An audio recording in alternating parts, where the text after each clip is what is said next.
Welcome to the Violet Witch.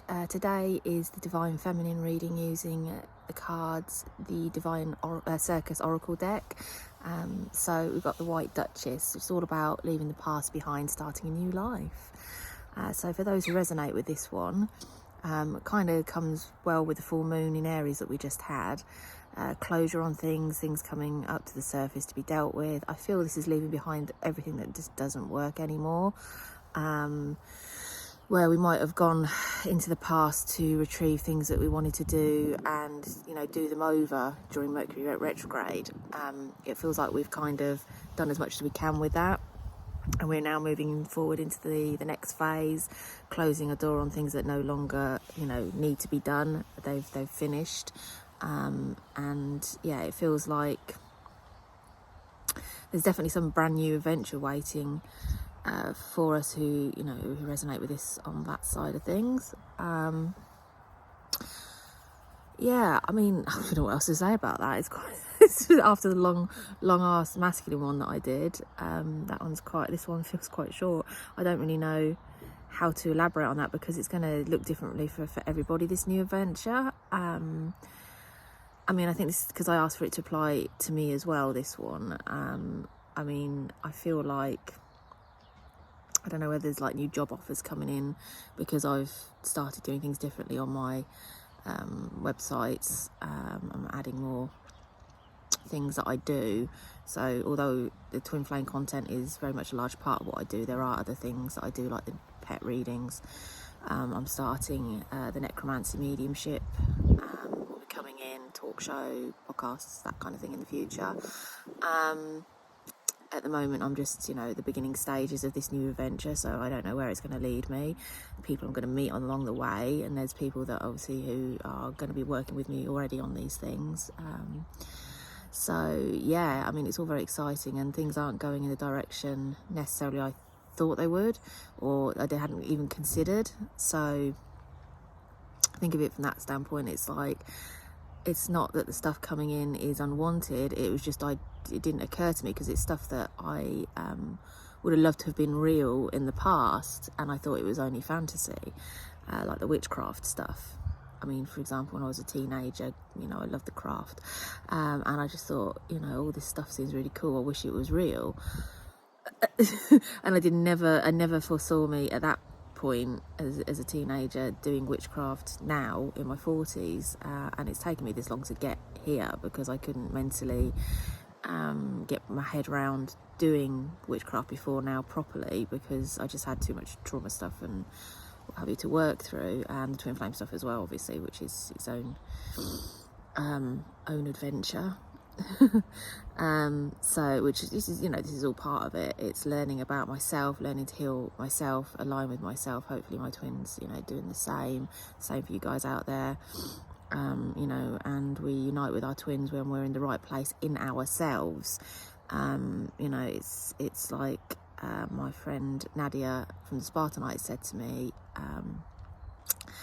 if you're not ready, you're not in alignment, and if you're not in alignment, then you're not ready.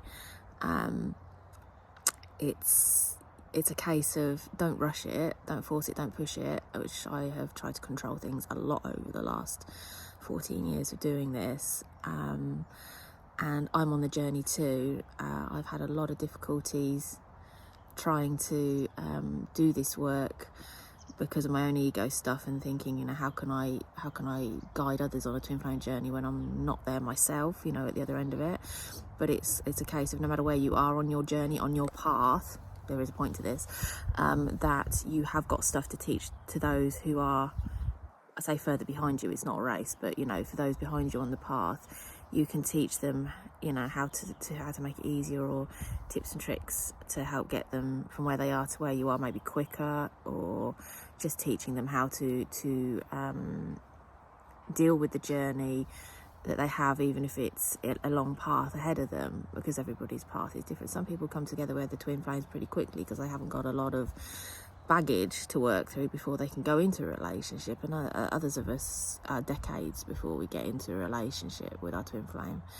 And free will is involved, so obviously, as I've said before, not everybody gets together with their twin flame. Not that they're not meant to. It's usually a case of, you know, say free will's involved.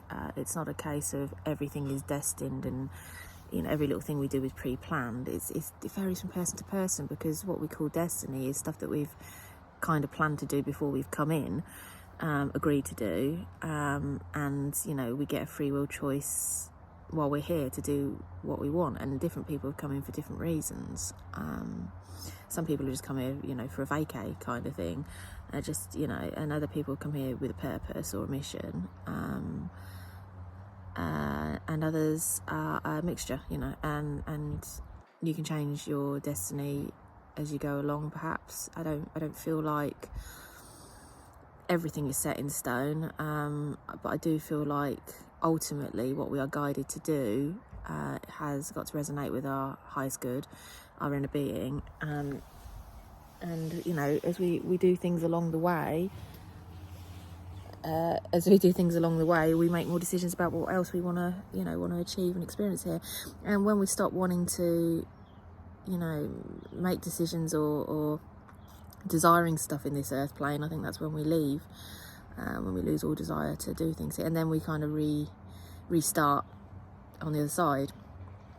So yeah, I mean, life is supposed to be like one big adventure, exploration, but fear, me, myself and I has also experienced this a lot. You know, fear holds us back from being who we are.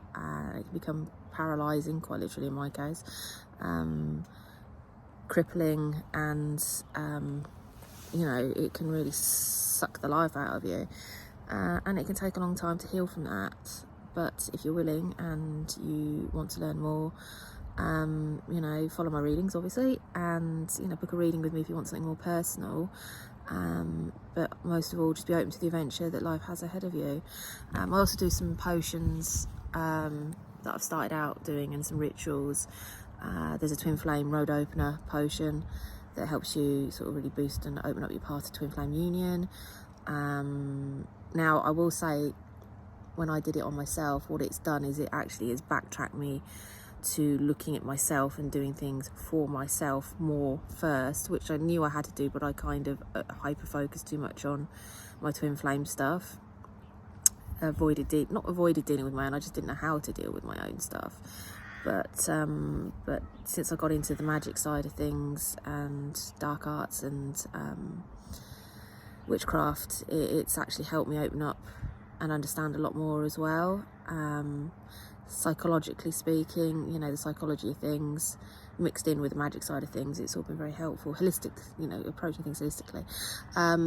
And although I will do another video on it, I'd explain the difference between the dark arts and black magic, and there's a lot of misinformation out there, but from what I learned about, there is a difference between black magic and dark arts. They're two very different things. But yeah, I mean, you know, be open to the adventure, Divine Feminine, because it's for you. This new life is for you. Imagine yourself on one side of a door, and, you know, that's your life as it is now, and then step through it and say, I leave the past behind me, and close the door, and I'm ready for a new adventure. You know, bring it on, universe, bring on the best, what everything's for me, and, you know, let me be mentally, emotionally ready for it. Because we've got a whole world of wonders ahead of us. Don't be put off with, you know, what we think we see is going on in the world, because we can create a new reality.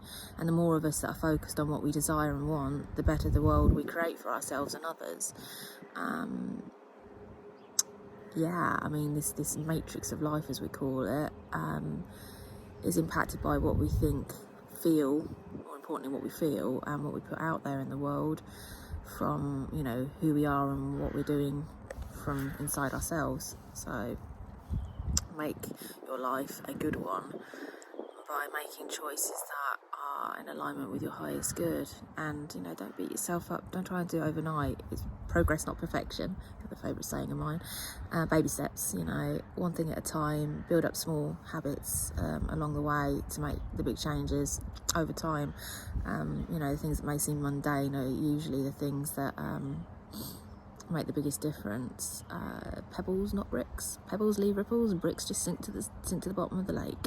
So yeah, your ripples will have wider effect if you just take it easy, take it slowly, Every now and again we require a leap of faith or a jump into something, but you know, trust your guides, trust the process, and I will see you all on the next video. Namaste. Bye.